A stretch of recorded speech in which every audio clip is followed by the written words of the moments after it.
মুখ্যমন্ত্রী ক্ষমতায় আসবার পর বলেছিলেন উত্তরবঙ্গের মানুষকে কলকাতায় যেতে হবে না, আমি উত্তরকন্যা তৈরি করছি, সমান্তরাল ভাবে কলকাতার মতো এখান থেকে প্রশাসন চলবে, মন্ত্রীরা এবং সেক্রেটারিরা তারা প্রতিনিয়ত এখানে আসা যাওয়া করবে।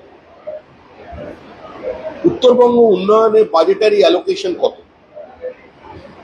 উত্তরবঙ্গে উন্নয়নের যে বাজেটারি অ্যালোকেশন আছে তা দিয়ে জল গরম হয়।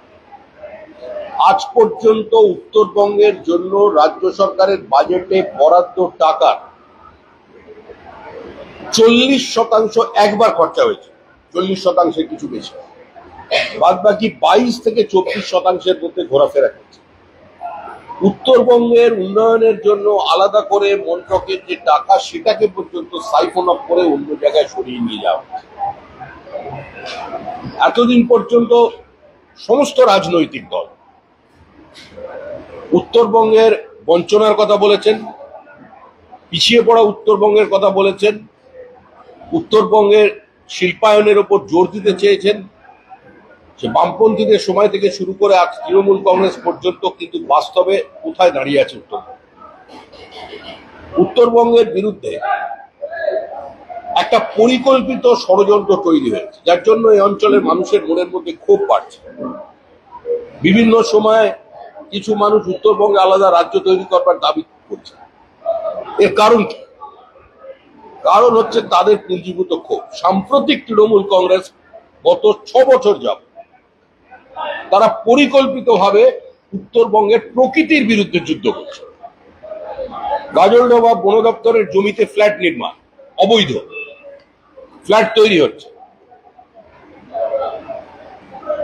জলপাইগুড়ি বৈকুণ্ঠপুর রিসোর্ট তৈরি হচ্ছে, আপনাদের চোখের সামনে তৈরি হচ্ছে। বন দপ্তরের জমি, বন দপ্তরের জমি পাইয়ে দেওয়া হচ্ছে নিজেদের ঘনিষ্ঠ ব্যবসায়ীদের একটা মোটা অঙ্কের বিনিময়।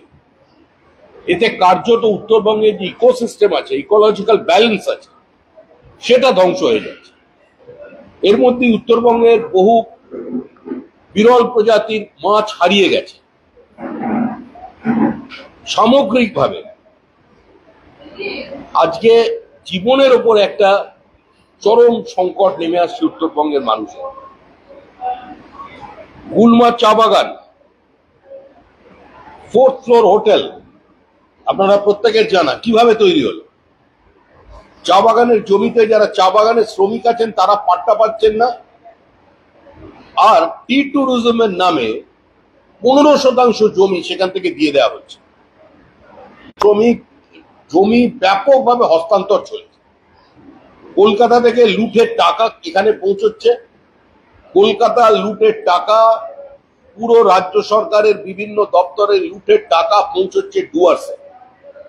আপনারা এন্টায়ার ডুয়ার্সে সার্চ করে দেখুন কত বড় বড় প্লট কার্শিয়াংয়ে কারা কিনেছে, তাদের মালিকানা কারা। আমাদের আবেদন অত্যন্ত বিনম্র হবে সংবাদ মাধ্যমের কাছে, উত্তরবঙ্গের স্বার্থে, উত্তরবঙ্গের প্রাকৃতিক বিপর্যয় রোখার স্বার্থে, উত্তরবঙ্গের যারা ভূমিপুত্র, সন অফ দ্য সয়েল, তাদের স্বার্থে এবং সর্বোপরি প্রকৃতির স্বার্থে আপনাদের কাছে আমাদের অনুরোধ, আপনারা একটু খোঁজ নিয়ে দেখুন এখানে কারা, কোন আমলা, কোন মন্ত্রী, কোন নেতা নামে বেনামে এখানে জমি কিনে চলেছে।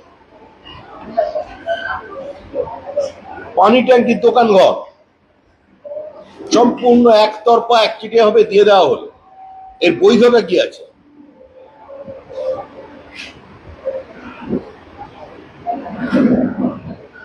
বন দপ্তরের লাটাগুড়ি বন দপ্তরের জমি, সেখানে গিয়ে নেউটিয়া কি সব আছে, একটা বড় বিরাট একটা রিসোর্ট তৈরি করছে। জমি বন দপ্তর, বন দপ্তরের যিনি মন্ত্রী আছেন তিনি এই সমস্ত কাজের শুভারম্ভ করে এখন জেলে শান্তিতে আছেন। কিন্তু কার্যত যা চলবার এখানে শুরু হয়ে গেছে। শিলিগুড়ি শহরের মধ্যে ধর্ষণ এবং খুনের ঘটনা বেড়ে চলেছে। কালকেও কালচিনির একটি 24 বছরের তরুণীকে ধর্ষণ করে খুন করা হয়েছে এবং তারও পরিবারের বিক্ষোভ, মানে এটাই ক্ষোভ, এটাই যে তারা ঘটনাস্থলে পৌঁছানোর আগেই সেখানে যা করার ব্যবস্থা নিয়ে নিয়েছে পুলিশ। এই ঘটনাকে চেপে দেওয়া হয়েছে। আজনাবাদ হোমে একজন তরুণী, হোমে থাকাকালীন একজন তরুণী যে কোনো সময় ধর্ষিতা হয়েছিলেন বলে তাকে হোমে নিয়ে আসা হয়েছে। এমনই তাদের ইনফ্রাস্ট্রাকচার, তার মধ্যে একজন তরুণী আত্মহত্যা করে ফেলেন। এটা হচ্ছে বর্তমান চিত্র। উত্তরবঙ্গ মেডিকেল কলেজ এই মুহূর্তে পশ্চিমবঙ্গের সবচেয়ে আলোচিত বিষয়। উত্তরবঙ্গ মেডিকেল কলেজের অভিক দে, সুশান্ত রায় এবং বিরূপাক্ষ মিত্রের পার্টি অবিলম্বে তাদের গ্রেপ্তারি দাবি করছে। যেভাবে কার্যত আজকে আরজি কর নিয়ে সারা রাজ্যের মানুষ চিন্তিত, আরজি করের যে ঘটনাকে কেন্দ্র করে 12 বছরের মানুষের পুঞ্জীভূত জনরোষ আজকে আছড়ে পড়েছে, যেভাবে দলমত নির্বিশেষে দলের পতাকাবিহীন অবস্থায় সমস্ত মানুষ রাজনৈতিক ছুতমার ভুলে পলিটিক্যাল আনটাচেবিলিটিকে দূরে সরিয়ে রেখে একই সঙ্গে পায়ে পা মিলিয়ে রাস্তায় হাঁটছেন, আজকে তার কিন্তু অন্যতম বিপদা আছে এই উত্তরবঙ্গ মেডিকেল কলেজ। যে ঘটনা আরজি করে ঘটেছে, যেভাবে আরজি করে একটা প্রাতিষ্ঠানিক দুর্নীতি তৈরি হয়েছে, সেই একই প্রাতিষ্ঠানিক দুর্নীতি কিন্তু উত্তরবঙ্গ মেডিকেল কলেজে চলছে, যার বিরুদ্ধে এখনো পর্যন্ত কোনো দৃষ্টান্তমূলক ব্যবস্থা বা কোনো রাজ্য সরকারের তরফ থেকে আমরা নিয়েছিলেন এরকম আমরা দেখতে পাইনি। এই দুর্নীতি যেটার কারণে আজকে সমস্ত মানুষ ঐক্যবদ্ধ হয়েছে। এটা কোনো বিচ্ছিন্ন খুন কিংবা ধর্ষণের ঘটনা নয়। আজকে এই যে জনপ্লাবন দেখছেন রাস্তায়, এতদিন পর্যন্ত অন্তত কলকাতা সহ, বিশেষ করে কলকাতা শহর মানে রাজধানী এবং শিলিগুড়ি, জলপাইগুড়ির বিভিন্ন জায়গায়, কুচবিহারে, মালদায়, আজকে পুজোর বাজার, যারা সেখানকার স্থানীয় ব্যবসায়ী আছেন তারা হতাশ। তারা বলছেন আমরা আমাদের চলবে কি করে, আমরা বাজার থেকে টাকা নিয়ে ফুটপাতে বিক্রি করি, ফুটপাতে এই কটা দিন বিক্রি করে দিন যাপন করি। আজকে এই সরকারের আমলে এমন অবস্থা তৈরি হয়েছে যে আমাদের পেটে লাথি পড়ছে। আর এর কারণেই মুখ্যমন্ত্রী যখন এই ছোট ছোট অসংগঠিত দোকানদারেরা আন্দোলন করবেন বলছেন, প্রতিবাদ করবেন বলছেন, তার জন্যই আগে থেকে মুখ্যমন্ত্রী বলছেন আপনারা উৎসবে ফিরুন। এই যে একটা মানুষের মনের ওপরে একটা বাধ্যতার সংস্কৃতি চাপিয়ে দেওয়ার যে রাজনীতি বামেরা শুরু করেছিলেন, সেটার কয়েক গুণ মাত্রা বেড়ে আজকে পশ্চিমবঙ্গে আমাদের সামনে, উত্তরবঙ্গের মানুষের সামনে, আজকে শিলিগুড়ির মানুষের সামনে আসছে। Siliguri gateway of north east India, এই শহরের একটা আন্তর্জাতিক গুরুত্ব আছে, কিন্তু যে ইনফ্রাস্ট্রাকচার দীর্ঘদিন ধরে পেন্ডিং আছে সেটা নিয়ে আজ পর্যন্ত কোনো কথা বলা হচ্ছে। এয়ারপোর্ট অথরিটি বারবার রাজ্য সরকারের কারণে তাদের ইনফ্রাস্ট্রাকচারের এক্সপ্যানশন করতে পারছেন না।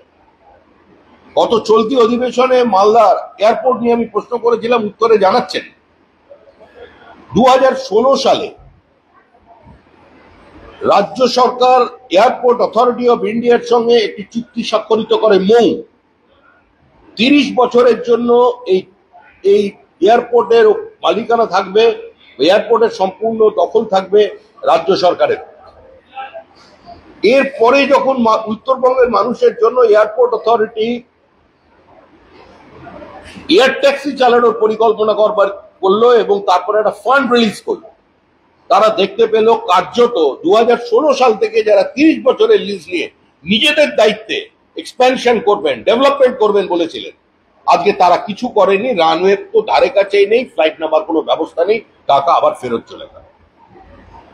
হাসিমারা এয়ারপোর্ট, সেই হাসিমারা এয়ারপোর্টে মুখ্য সচিব এক ধরনের বিবৃতি জারি করেছে যে তিনি নাকি কোনো নির্দিষ্ট চা বাগানকে চিহ্নিত করেছেন, কিন্তু ভারত সরকারের কাছে, এয়ারপোর্ট অথরিটি অফ ইন্ডিয়ার কাছে, সংশ্লিষ্ট মন্ত্রকের কাছে তার নির্দিষ্ট কোনো তথ্য নেই।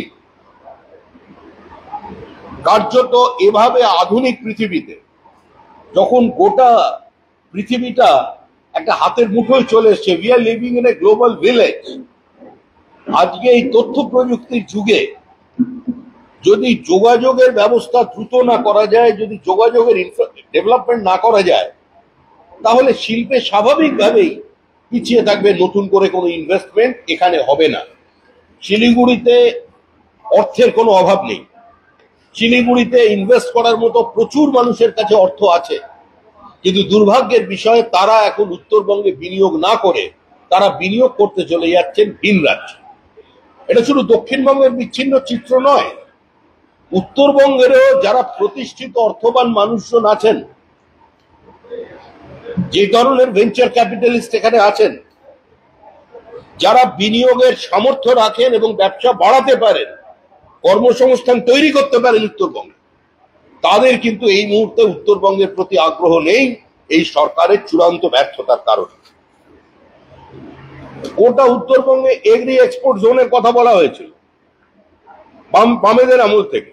এগ্রি এক্সপোর্ট জোন বাস্তবে সেটা কোথায় আছে? কোথায় শিল্প তালু?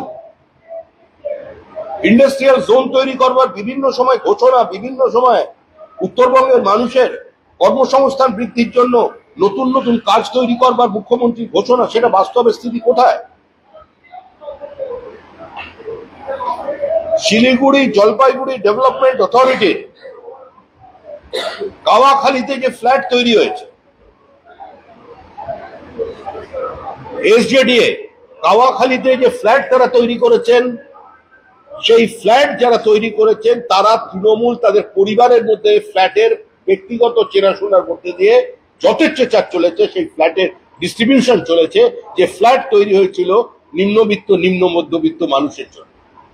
আজকে সেই ফ্ল্যাটের উপর একচেটিয়া দখলদারি, মানে সীমাহীন স্বজন পোষণ, নতুন কোনো শব্দ খুঁজে পাওয়া যাচ্ছে, যে তৃণমূলের এই লুটকে, তৃণমূলের এই ফেভার ডিস্ট্রিবিউশনকে ব্যাখ্যা করবার মতো কোনো ইংরেজি বা বাংলা শব্দকোষে কোনো শব্দ নেই, কারণ তৃণমূল সমস্ত শব্দ, মানে সমস্ত সীমাকে অতিক্রম করে গেছে। Siliguri regulated market, Siliguri regulated market অত্যন্ত গুরুত্বপূর্ণ। নিঃসন্দেহে এটা শুধু শিলিগুড়ি নয়, শিলিগুড়ি, জলপাইগুড়ি এবং আমাদের এখান থেকে বিভিন্ন পণ্যাদি আসামে পর্যন্ত যায়। এই শিলিগুড়ি রেগুলেটেড মার্কেটের বর্তমানে অবৈধ নির্মাণ কার্য চলছে, নিয়ন্ত্রণহীন প্রাতিষ্ঠানিক দুর্নীতি, সীমাহীন লোভ, সরকারি স্বেচ্ছাচারিতা, পরিকল্পনার অভাব, উত্তরবঙ্গকে বঞ্চিত করবার জন্য কম ফান্ড, উত্তরবঙ্গের জন্য অ্যালোটেড বাজেটারি অ্যালোকেশন যেটা হয় সেখান থেকে আজকে সাইফন অফ করে টাকা নিয়ে ভিন্ন জায়গায় সরিয়ে দেওয়া হচ্ছে। এই পরিস্থিতির মধ্যে এই সরকার আজকে দাঁড়িয়ে আছে। মানুষ রাস্তায় নেমেছেন, আন্দোলন করছেন, আমরা আমাদের মতো করে আন্দোলন করছি। আমাদের যারা কর্মী আছেন, আমাদের যারা সমর্থক আছেন, আমরা তাদেরকে আহ্বান করেছি যে আজকে এই চরম যুব সন্ধিক্ষণে সারা ভারতবর্ষের সামনে একটা দৃষ্টান্ত করে একটা সরকারের প্রাতিষ্ঠানিক লুটের বিরুদ্ধে, স্বেচ্ছাচারের বিরুদ্ধে, ধর্ষণ খুনের বিরুদ্ধে, যখন মানুষ সমস্ত কিছু ভুলে রাস্তায় নেমেছে, যখন গৃহ পরিচারক এবং গৃহকর্তা একই সঙ্গে মিছিল করছেন উই ওয়ান্ট জাস্টিস বলে, সেই আন্দোলনে কোনো রাজনৈতিক রং লাগিয়ে দেওয়া আমাদের উদ্দেশ্য নয়। আমরা ঝান্ডা ছাড়াই আমাদের নেতা কর্মীরা তাদের সামিল হচ্ছেন, মোমবাতি জ্বালাচ্ছেন। আমরাও আমাদের রাজনৈতিক দল এর আমাদের যে দাবি, আমরা তো ব্যান্ড পার্টি নই, পলিটিক্যাল পার্টি, তো স্বাভাবিকভাবে আমাদের এই সরকারটাকে পরিবর্তন করতে হবে। মানুষ আমাদের একমাত্র বিরোধী দল বানিয়েছে পশ্চিমবঙ্গে। যারা এখানে বসে যে কংগ্রেস এবং সিপিআইএম বিভিন্ন সময় তৃণমূল সরকারের বিরোধিতা করছে, দিল্লির পার্লামেন্টে গিয়ে একসঙ্গে মোদী সরকারের বিরুদ্ধে ওয়াকআউট করছে। এখানে দাঁড়িয়ে যে সিপিআইএম এর সাংসদ বিকাশ ভট্টাচার্যরা তৃণমূল কংগ্রেসের এই প্রাতিষ্ঠানিক লুট, চাকরি বিক্রির প্রতিবাদ করছেন, যে সিপিআইএম এখানে দাঁড়িয়ে তৃণমূলের জীবনের সর্বক্ষেত্রে লুটের বিরোধিতা করছেন, সেই তৃণমূল কংগ্রেস দিল্লিতে ইডি সিবিআই এর প্রতিহিংসাপরায়ণ কাজ করছে বলে আবার যখন কংগ্রেস আওয়াজ তুলছে, কংগ্রেসের সঙ্গে বেরিয়ে যাচ্ছে। যে জোট তৈরি হয়েছিল আমাদের বিরুদ্ধে, উত্তরবঙ্গের মানুষ হতাশ করেনি। উত্তরবঙ্গ তৃণমূল কংগ্রেসকে আবার প্রত্যাখ্যান করেছে। সামান্য কিছু আমাদের বিচ্যুতির কারণে একটি আসন তৃণমূল কংগ্রেস পেয়েছে, কিন্তু এটা মোটে করার কোনো কারণ নেই যে উত্তরবঙ্গে তৃণমূল কংগ্রেস নতুন করে কোনো ফুটল তৈরি করতে পারবে? তৃণমূল কংগ্রেসের যে রাজনীতি, ঘৃণার রাজনীতি, প্রতিহিংসার রাজনীতি এবং সর্বোপরি বিভাজনের রাজনীতি, তা পশ্চিমবঙ্গকে একটা চরম বিপর্যয়ের দিকে নিয়ে যাচ্ছে। যারা বিএসএফ এর প্রসঙ্গ তোলেন কথায় কথায়, তাদের মনে রাখতে হবে বিএসএফ কোন ল এনফোর্সমেন্ট এজেন্সি নয়। বিএসএফ যদি কোন ইলিগাল ইমিগ্রেন্টকে, কোন ট্রেসপাসার্সকে মানে অনুপ্রবেশকারীকে গ্রেপ্তার করে, বিএসএফ এর হাতে কোনো আইন নেই তাকে জেলে দেওয়ার মতো। তাকে তুলে দেওয়া হয় পুলিশের হাতে এবং তার বিরুদ্ধে ফরেনার্স অ্যাক্টে যে মামলা চলবে, সেখানে রাজ্য সরকারের পক্ষ থেকে বিভিন্ন সময় পিপি অ্যাপিয়ার করছে না এবং তারা নীল আকাশে মিশে যাচ্ছে। রোহিঙ্গাদের অনুপ্রবেশ অব্যাহত আছে।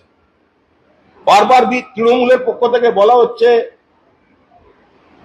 যে বিজেপি বিভাজনের রাজনীতি করছে, আর আমাদের সেন্ট্রাল ইন্টেলিজেন্স এজেন্সি বলে দিয়েছে বাংলাদেশের বর্ডার কিছুটা সিকিউর হয়ে যাওয়ার পরে কুচবিহারকে ঘাঁটি করে কুচবিহার থেকে বিভিন্ন জায়গায় এই দেশ বিরোধী শক্তি সেখান থেকে তাদের মডিউলগুলোকে ছড়িয়ে দিচ্ছে।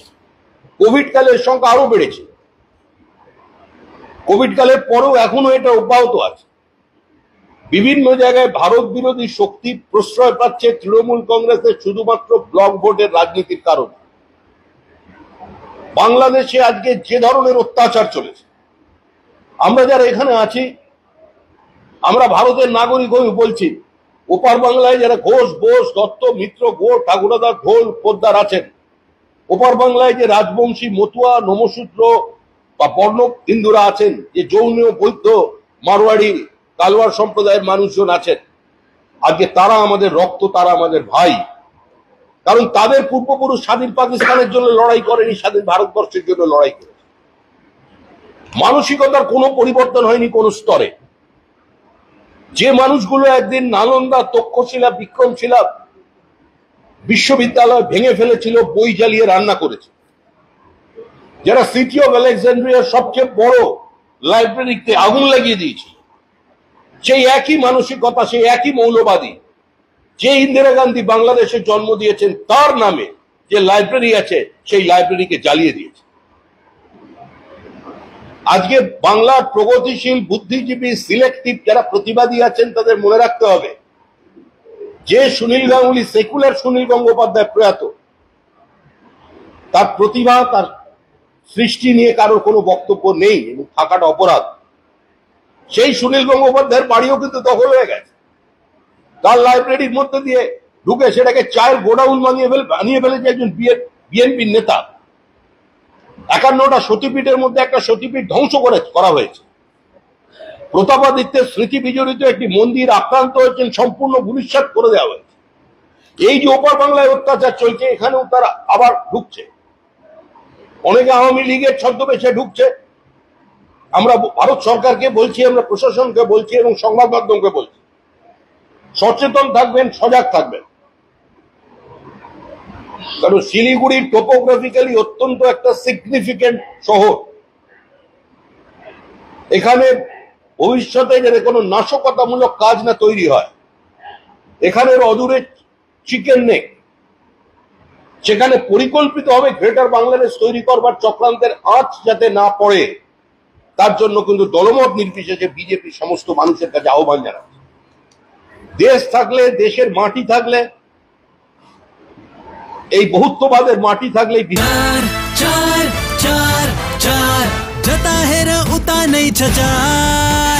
चार डिजिट मा अब प्रथम पुरस्कार Nagaland state dear 500 super monthly lottery पहिलो पुरस्कार 2.5 करोड़ गारंटीड मात्र 4 डिजिट मा टिकट 500 रुपया ड्रॉ 14 सितंबर पहिलो पुरस्कार केवल बिक्री भाई का टिकट बांटर। Can you believe this? क्या आप विश्वास करेंगे? दवाइयों में 22% तक की छूट। जी हाँ, सिलीगुड़ी फार्मेसी हर मेडिसिन में 22% छूट दे रहा है। साथ ही पूरे सिलीगुड़ी में फ्री होम डिलीवरी। सिलीगुड़ी के बाहर केवल 50 रुपए कोरियर चार्जेस। ऑर्डर करने के लिए फोन करें। अब मेडिसिन के खर्चे में बचत ही बचत। मंडे टू संडे सुबह 7 बजे से रात 12 बजे तक दुकान खुली है और यहाँ 99.9% मेडिसिन आपको मिलेगी। सिलीगुड़ी फार्मेसी में पॉलीक्लिनिक भी है, जहां आपको सिलीगुड़ी के बेहतरीन डॉक्टर से संपर्क कर सकते हैं। सिलीगुड़ी फार्मेसी, नेताजी मोड़, सुभाष पल्ली। Contact number 9933990001. Why do 90% of Darjeeling visitors rave about Glenaries? Let's find out. Welcome to Glenaries in Darjeeling. Since the British Raj, this iconic bakery has been delighting generations with its exquisite confections.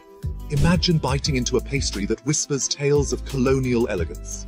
From their famous pastries to artisanal breads, every bite is a taste of Darjeeling's rich heritage. Step inside, and you're greeted with unmatched hospitality and timeless recipes. It's more than just food. It's a delightful experience wrapped in history. So, whether you're a travel enthusiast or a history buff, Glenaries is a must-visit. Glenaries, where every moment is a taste of history. Visit us today and savor Darjeeling's oldest confectioners, Glenaries. Taste the legacy. We focus on making students future-ready with the needs of industry. By acquiring skills, make students competitive in their careers. With relevant skills, making students are more marketable. With collaboration, keep updated with industry trends. During course, students are earning from their activities in the industry. Supplements to on-job learning on a regular schedule during course. Don't wait, secure your future now. Admission open. Medhavi Skills University, Singham, Bermioc. Contact us at 9874875876 or visit our website www.msu.edu.in.